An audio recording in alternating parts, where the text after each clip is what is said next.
So specifically, the quantum healing hypnosis technique is only done in person. I have the privilege to speak to these intergalactic beings, interdimensional beings quite often. And it's fascinating because there are the councils. So I have a client who was completely skeptical. I just want to, release my back pain. That was the why he came. And then he went into this cave and he said, oh, we are deep down into the desert in a tunnel. And then we got into this sort of cave. He was describing everything, the feelings, the smells, the emotions. Okay, so tell me, describe it. It's very dark. I feel that there are people or there's someone around. I've been having all these experiences, metaphysical experience, spiritual since a child, all my life. Trauma or generations that is passed to you. So I start doing that actually, and with her help, I start doing that. She had a lot of things. She has eczema as well in her skin, like a little baby with pieces of skin falling down, like apart. The eczema healed in 3 days. Hello and welcome to Elevated Conversations. In this episode, we speak to Claudia, who is a master at QHHT, the technique of helping people tap into the mysteries of their past lives and apply those lessons to this life. Perhaps it's manifesting in the area of some imbalance in their physical health. Perhaps it's an emotional or a prosperity block, but we explore the masculine and the feminine energies and so much more hidden in our subconscious with Claudia in this elevated conversation.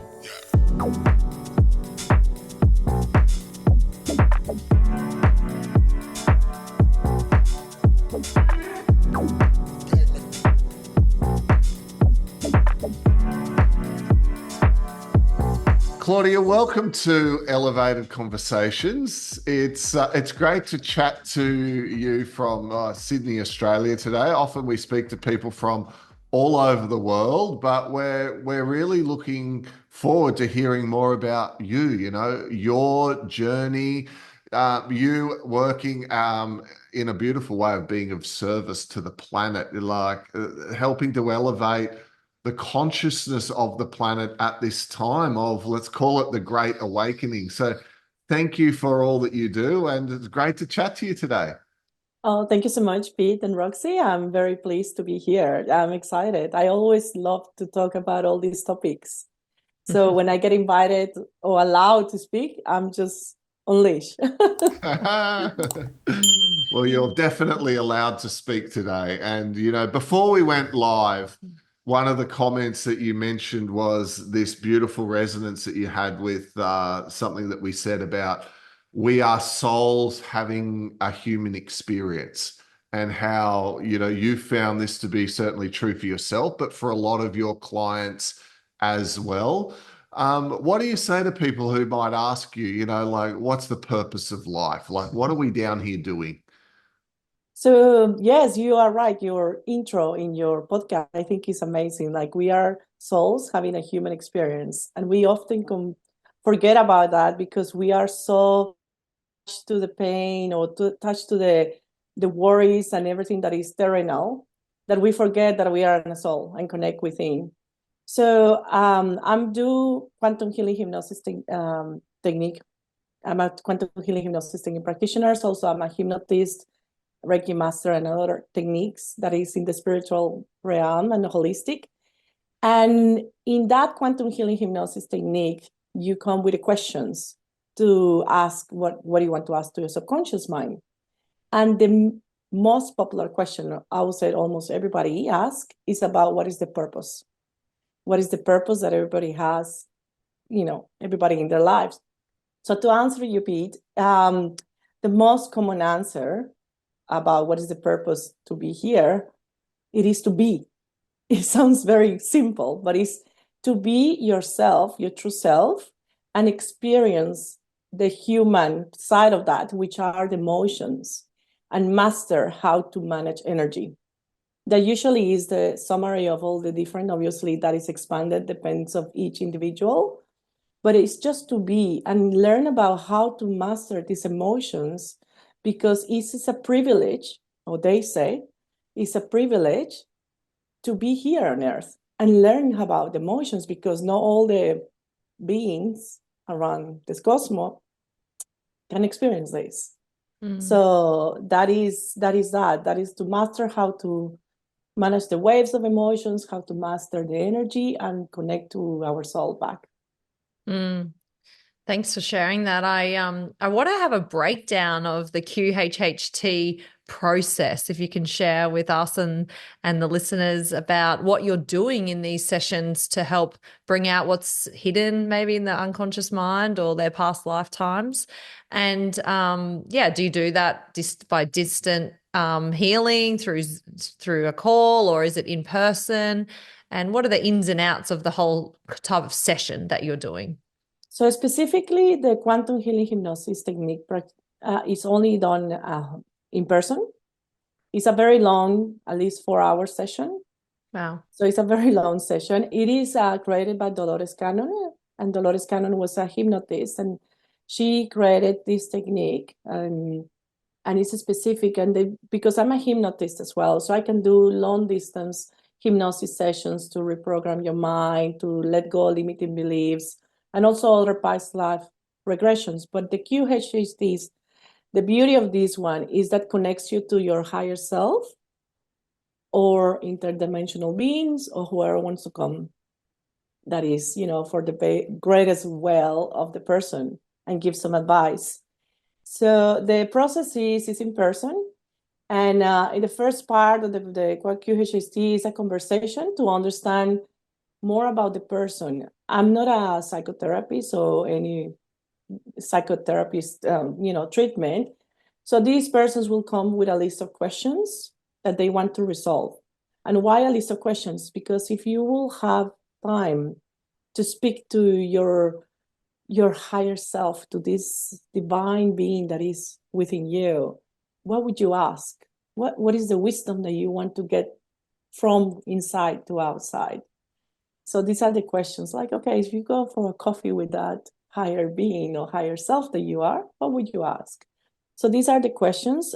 But for me, I need to understand those questions. So the first part of the session is a conversation of understanding those questions to give context. Remember when they used to be operators and we used to call to, I want to call to England, or okay, yes. And then someone else, hey, someone is calling you from new generations, perhaps don't remember this. We used to be those operators. So I'm a little bit like the operator. So I'm going to connect you with your higher self, and that is the connection. So in order to understand, I need to have some context of your life or the questions. And on the second part of the session is the hypnosis. And yes, the subconscious mind is the ones who rules our lives and can take you everywhere, like a past life, early childhood, or other lives in the cosmos, anywhere. And this is where the information comes. Wow, fascinating. So one of some of the things that are standout performances that you can share with us, obviously not mentioning names and the information of personal clients, but we're very into the galactic and multidimensional beings, and I know Dolores Cannon definitely has shared some podcasts and YouTube videos all around that. So for you, have you come across the galactic consciousness through your sessions? Oh, yes, many times. So it's fascinating. I have the privilege to speak to these intergalactic beings, interdimensional beings quite often. And it's fascinating because there are the councils. So I have a client who was completely skeptical, like, completely, oh no, I never been hypnotized. It's very difficult. I just don't believe in all that. I just want to, release my back pain. That was the why he came for the hypnosis, to release his back pain. And then we went into a past life. First, we went to a past life. And into this past life, he was like in the desert. I don't remember exactly, like a very ancient Middle Eastern desert. So he was type of like a warrior there. And then he went into this cave and he said, oh, we are deep down into the desert in a tunnel. And then we got into this sort of cave. He was describing everything, the feelings, the smells, the emotions. And then he got into this room. And then he's like, okay, so tell me, describe it. It's very dark. I feel that there are people or there's someone around. Okay, continue describing. And they say they are the council. What do you mean the council? Like, which council? The Council of 12. All right, thank you. So may I speak to the Council of 12? Yes. And as soon as they say yes, his voice completely changed, the tone, the energy of the room changed. It's amazing. It's like you need to experience to understand this. And then the Council of 12 started talking. And from Dolores' books, you can read some of them where she speaks about the council. So the council is as interdimensional beings that are looking after the earth. Depending of which council they are, depends what is the mission that they have, and look after us, galactic, and all this. So this guy, this is a good proof because he has no experience about this information, never heard about Dolores Cannon. He was not biased by any information, and they came very pure with the most beautiful information about understanding the purpose, as you were asking at the beginning, Pete, of life, of why we are here, why it is sometimes simple, the answers, but they're very profound. And what was the link to his back pain? Oh, the link of the back pain is like coming back to the emotions. We hold all these emotions. And in this case, there was, in this past life that he was experienced, he sort of, in the story, like he was a warrior and he lost sort of his partner. In order to continue moving, he needed to leave, and the partner in that warrior time died.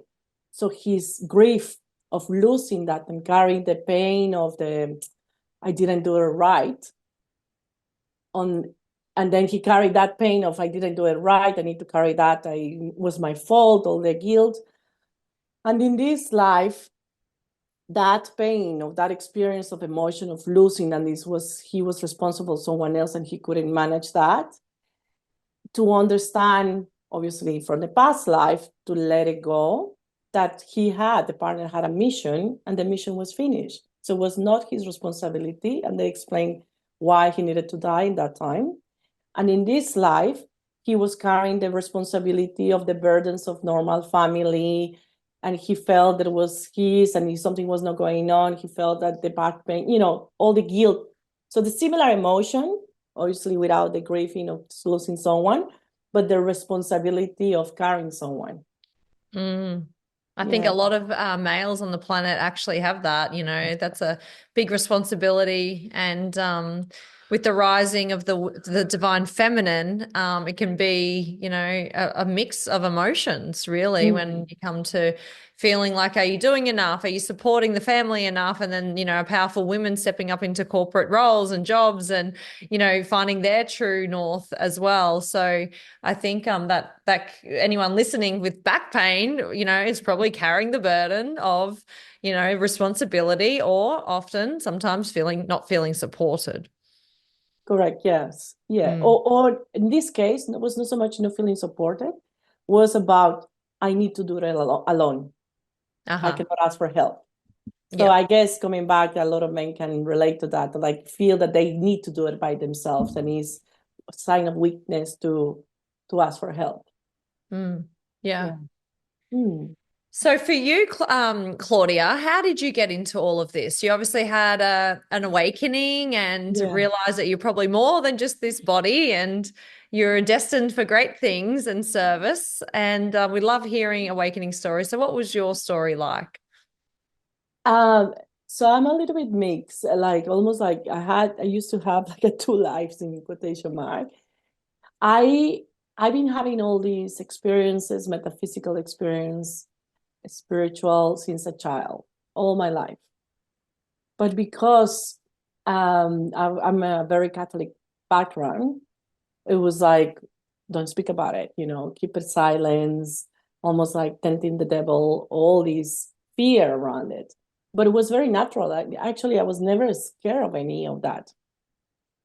So I actually went through life trying to understand why I was having all this experience, from spiritual spirits and all that to manifesting very quickly. Like, oh, I want a yellow bicycle when I'm 12. And next day, the neighbor, oh, I have a yellow bicycle here. That the kids, simple things like that. And I was like, why everything that I ask becomes reality? Why I see this? So around 15 years old, I started reading a lot about hypnosis, books about hypnosis and subconscious mind, in my mind, to understand why this was happening using the mind, the subconscious mind. Someone introduced me to that, thinking, was that? And life passed. I study engineer, that is very left-brained. So zero, completely opposite to that.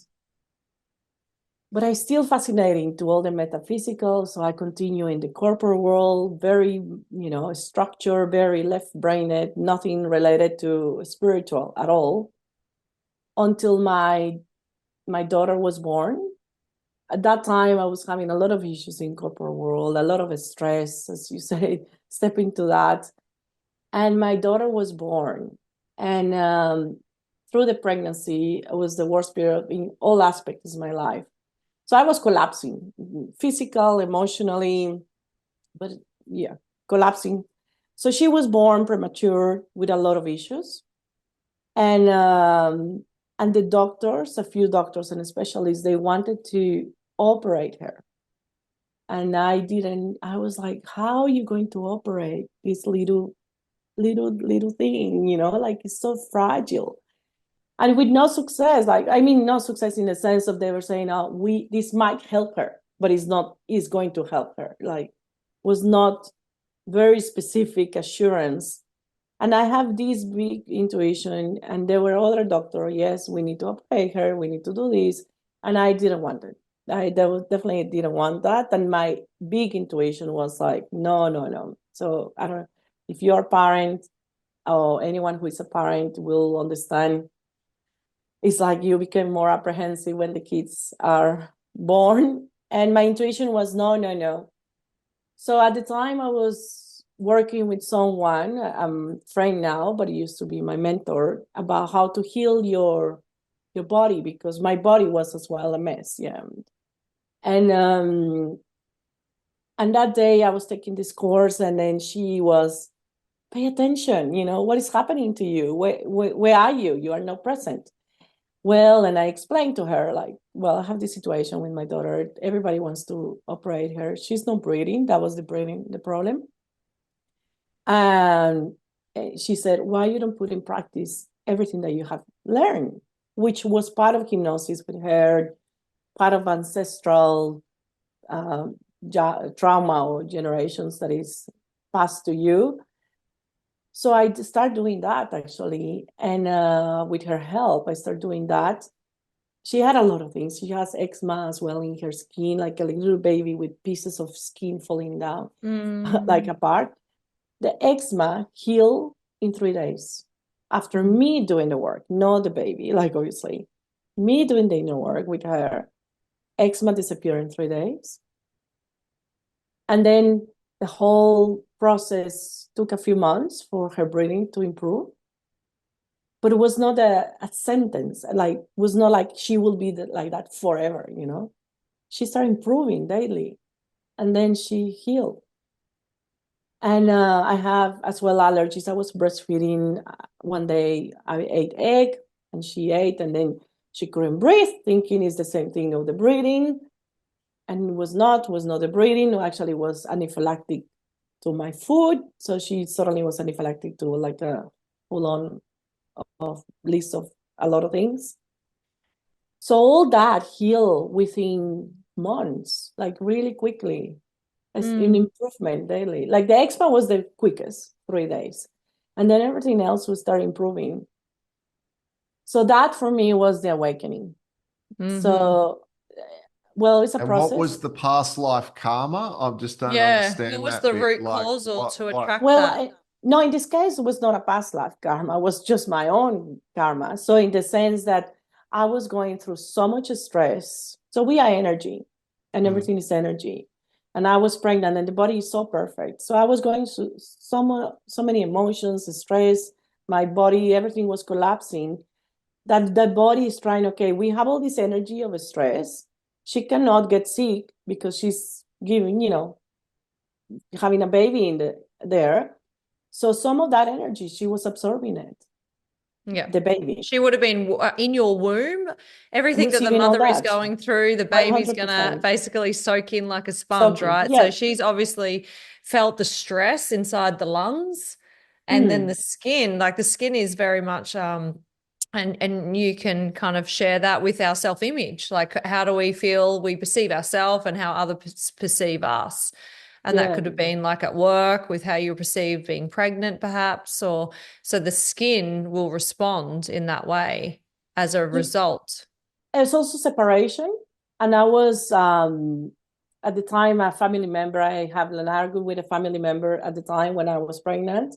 So that would be like a separation as well. And also within the stress, as you say, the babies were like taking all the, absorb all that. Because I was in such a toxic environment that was asphyxiating me. So was trespassed to her. So she couldn't breathe because this environment, she didn't want to breathe it because it was asphyxiating. And she was born able to breathe properly because of the environment. But it was not just the environment, obviously the environment influence, but it was the belief system, even if I would have resigned from work, the belief system around the whole scenario, the whole situation was continue asphyxiating her. So as soon as I really let it go, as soon as I did the inner work, root inside, and to the point that I didn't care, she healed like that. Yeah.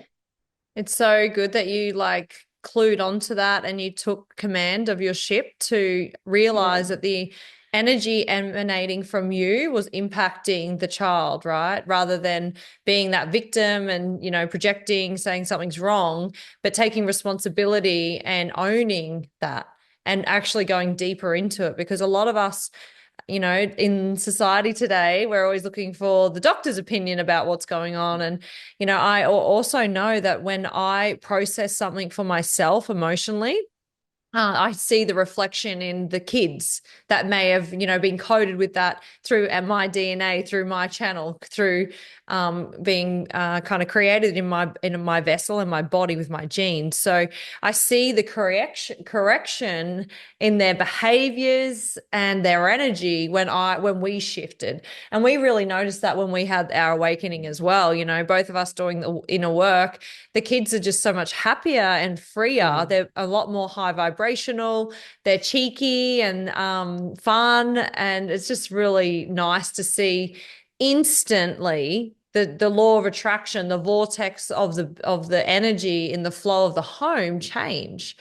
And I'm sure you went then through a conscious parenting kind of chapter as well, realizing and reflecting everything that you're doing and saying. And, and they're like our divine triggers, our children, right? 100%. And they're always helping us to surrender to deeper love and soften and be patient, And I feel like we're all shamans, us parents, like constantly being patient and just breathing with it and going with the flow. What were some key takeaways in your conscious parenting journey that you found significant, if you wanted to share for someone that's listening to take some tips away? I believe that they are our teachers of the things that we haven't healed. So they're going to reflect everything that a kid will reflect to you and bothers you. It is obviously the lesson of your inner child needs to work on. Like that's something that you haven't healed from your inner child. That's what I believe. So I guess all the children have different personalities, and each of them will reflect something differently back to you. And I believe that they are the ones teaching us all that, like, as you say, patience, or live in the present, or be more careless like a kid. That is coming back to the very first question that you asked me. One of the answers from these higher beings that always give us is just to take life less seriously and be like a child. So they are our teachers. Like we forget how it's like, oh, I want to be a princess today, I will be a princess. That sounds a little bit like a very, but it's about, okay, I want to treat myself today, I will treat myself today, and I will have a rest day instead of just working. It's just be less stressed and enjoy this experience here with less seriousness and be more playful in the journey. Why so serious? Yeah, it's so beautiful that you've moved into that, because this could be a new pattern for your daughter. What was the energy flow like between your mother and yourself? So it was good. I had a really good relationship, but she was always working. So in order to be with her, I was with her because she always take me everywhere where she was. She used to have her own businesses, but I was working with her. So for me, I was pregnant and I worked literally until the day she was born, because in my mind it's about the self-worth was working, because I saw my mom working all the time, and if I needed to have some attention with her, I needed to work with her, or at least be next to her that she was working. Yeah. So yes, that was one of Or the perhaps reflections of get the sick. human. Sorry, or get sick. Or perhaps get sick to get more love and attention. Correct. Yes. Yeah. Yeah, it's so funny how a lot of our programs on this earth right now is that wealth and money is higher than love. And it is an energy flow that's very concerning because we've lost sight of what's actually important. And I think, like leaders like yourself are really starting to plant in that love is the most highest form or the most important thing out of any sort of exchange. And, I know we still live in a construct of money and we need to have money to pay the rent and the mortgage and the food on the table. But when we break down a belief system and let go of the outcome of money and we move into love and fall into God's or source or the divine's hands and trust, I think it's going to be a game changer for our civilization. Is there anything that comes through from the higher beings around this particular belief system that humanity is traveling through and breaking down at this time? So money is energy. So if we change the word money to energy, the whole shift will change the shift of the information. Like, oh, I need money. No, I need energy. Where's energy? Energy is everywhere. So I have many clients, because this is another very common question. How can I make more money, or how can I create more wealth? And it's never about the money, the limited belief. It's always about, as you said, missing some love or self-worth. So I have a client recently, like not long ago, and she's as well in the therapies and helping holistic other people, but she was having some struggles. And she came with the limited beliefs. What is happening with the money is not flowing as I would like to. We work like one day, and next day, literally next day, we work in a limiting beliefs, nothing related with money. The subconscious mind took you to something in childhood. The next day, she got, like, she called it high ticket clients, and also she got offered a job about helping another one of her mentors. So literally next day. So she called me, this is not a coincidence, like as soon as that block was released, flow immediately. It's just a matter of believing. Energy is always there. The flow is always there. So if we don't worry about the material thing, but focus more, or the guide that this higher being says, focus more in the enjoyment of what you want to do to create that wealth. So if you want to, whatever job you do, if you enjoy it and do it with love, as you mentioned, Roxy, this will do well and people will see it and people will pay you more for that, or more jobs will come. So that is the key, I think. Yeah. I think as well, like when we take the focus away and walk in our purpose and our service without even thinking that there's going to be a gold nugget at the end, I think that just deletes any expectation of the outcome, right? So one thing for me, as I traveled through the ascension journey of really desiring to be of service and that not really kicking in until probably like the last couple of years. At the beginning, it was more based on a 3D mental construct that we had to work for money, and this sounded really exciting and good.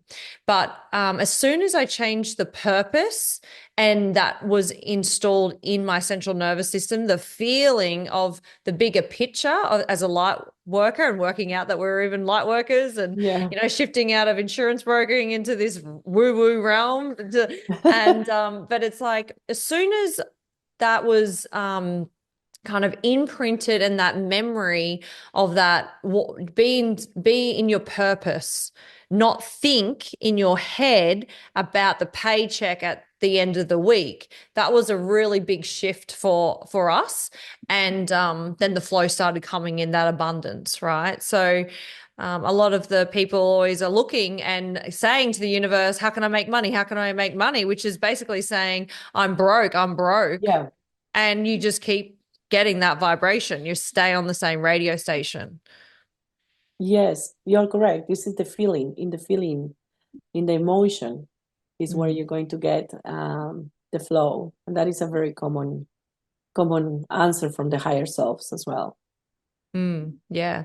So tell us what you've got a book that you've created, and we were talking about that before we jumped on the podcast about taking time to actually sit down and write the book that you've done, The Secret Power of Mayan Princess. Mayan Princess, is it?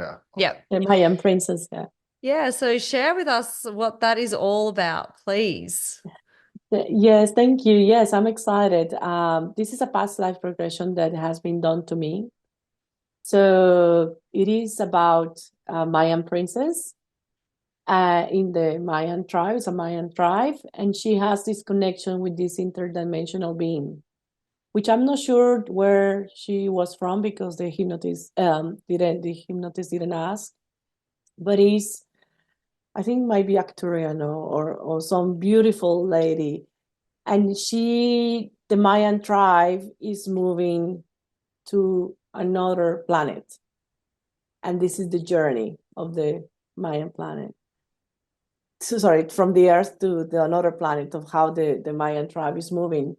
So it is as well combined with my story, a little bit of my story of how I just told you about my life, or about my kid and the journey of my awakening. And the importance of this one is the guidance or the information that this interdimensional being is giving through the journey is about that, how to master intuition, to connect with them, interdimensional beings, or connect with a higher self, especially when we are going through in this period of life at the moment, all of us, that we move into the new earth, similar like the Mayan tribe did, moving to the new earth. So what exactly means for us right now in today's life, because we're not going to move planets, but what it means actually to go to the new earth. So this interdimensional being explains all that and how to navigate through that, still living on this 3D world. So it is a very deep for me in my soul. I cried so many times writing it, because gives a lot of wisdom. And while I was crying, I just well, I was crying many times because I talk about a lot of emotional topics of my life, and how to help others. But in one of the moments when I was in hypnosis, actually, I could connect to Mother Earth or to the earth. And this is one of the amazing things when you are in hypnosis. You can be all these beings. And in this case, I was earth. And I could feel the love of the Mother Earth, like I was Mother Earth. So I could feel this immense love to the little ant, to the leaf of the tree, to the space, to the flower, to the bee. And it's like, wow, we are so much love with the earth, and we forget that she is a being as well. So when I was writing the book, when I was writing that piece, I started crying again. Not of sadness, but the emotions of how much we are loved, and we don't realize it. We don't realize the miracles in every single moment.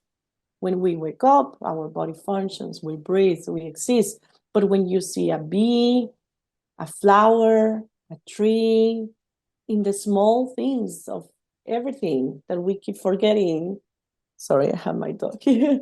That we're forgetting. And yeah, so that was very emotional. But basically the book is about, on one side is how the Mayan tribe moving to the new earth through another planet and dealing with extraterrestrials.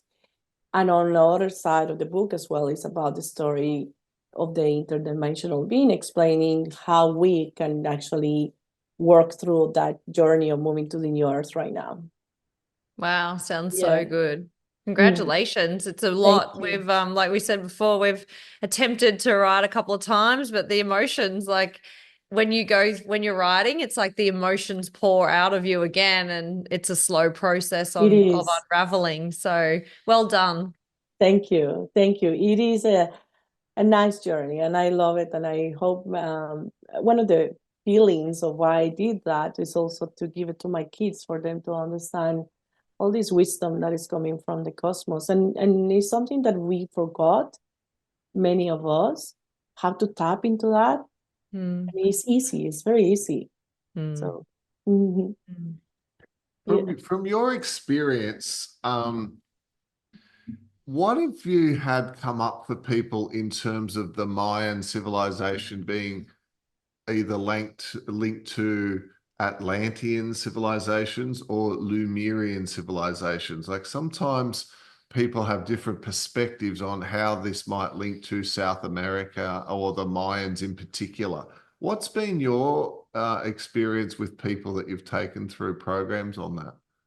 So the Mayans, for me, I'm from Guatemala. So obviously for me, the Mayans I am definitely ancestor from the Mayans, at least from my mom's side. So I've been growing with them and the culture very close to me. So I was not surprised that in my past life regression, I was this lady, this little, young princess going and moving. Sorry for that, my talk here. What I understand in regards to Atlantis and Lemurians, so I get a lot of clients that they get into the past life regressions and Atlantis, and a lot of the clients get in the Lemurian. And one of the parts of my book with the Lemurian that is related with the Mayans, which is a hint, basically the secret, the divine feminine. The divine feminine in in the Lemurian civilization and in the Mayan civilization is crucial, super important. So without the divine feminine, but I'm not talking as we know sometimes right now in this world, the feminine exposure, and we can be the equality as men or anything like that. Actually, is the real feminine, like Mother Earth, like nurturing, loving, caring, warm, connecting and tapping into why this feminine is like the real one, like Mother Earth. That is the biggest divine feminine. So they were connected, Lemurians and Mayans, very well to the divine feminine. I have to say that I'm not sure about Atlantis, but I guess all of them are interconnected. I know a couple of past life regressions that I have of people who were in Atlantis. They were having interconnections with Lemurians. So all these civilizations were interconnected. And what they have in common, they were interconnected to interdimensional beings. It was natural for them. It's like, okay, I will call someone in Orion, or there was not limitations to believe they are outside, we are inside. They all three understood we are all one. I will add Egyptians as well, all of them understood that connection with the galaxy and the cosmos. And here we are all one. There was not separation of anything. And I think they respected the knowledge and the wisdom in both ways. In my book, they speak, this interdimensional being speaks how precious and important were the Mayans as civilization. Hence, they want to protect them and move them to the new planet because they respect the knowledge, they respect the wisdom that they have. And both ways, yeah. Mm-hmm. So I think it's the divine feminine and the no separation, that we are part of the big cosmos, yeah. Oh, and that's so beautiful because that message is evident in your own life through your awakening, right? While pregnant with your daughter, you are in your masculine, being warrior woman, working hard, and let's say out there in the world in your masculine, your awakening comes through when you have your daughter and you move into that nurturing, loving aspect of yourself, your divine feminine, correct, coming through as a little girl. And that like, let's call it lesson or awakening, is linked back to The Secret of the Mayan Princess, the book that you wrote, which is all about moving into your feminine. I just love how that links together so beautifully. Yeah, you put it together, you summarize the book. but like there are so many takeaways for people, because often people have patterns in their life with masculine energy or feminine energy. And like Roxy and I are like reverse. She's got issues with male energy. I've got issues with female energy. Or I'll get in trouble. But and we explore this because these are themes that I'm sure have happened in my life before, right? And in Roxy's life before. And certainly it seems reflected in your book as well. So it sounds like a fascinating read. When's it coming out? How can people find out about it? So we'll be in Amazon and aiming 28th of October, but I'm still working with the graphic designer in the last touches. I sort of did a preliminary on my website, but it will be in Amazon. So I will be announcing and sending the link as soon as I finish all the last uploading and all those things on Amazon. And yes, I'm so excited. Oh, we're excited for you too. Now, I know about Amazon and the algorithm. So if people pre-register, right, you can get the algorithm spinning, so your book goes up the seller rank. Oh, okay. So I'll send the link. Yeah. So how can people find you, right? For people who go, oh, I want to read that book, I'm fascinated. How could they get in contact with you? So my Instagram, Claudia Orellana, ORELLANA. Sorry, that's my website, claudiaorellana.com. And my Instagram is Claudia Quantum Healing. Wonderful. Thank you so much for coming on Elevated Conversations. It's been so good to learn about you, your story, your book, and the service that you're doing. Thank you so much.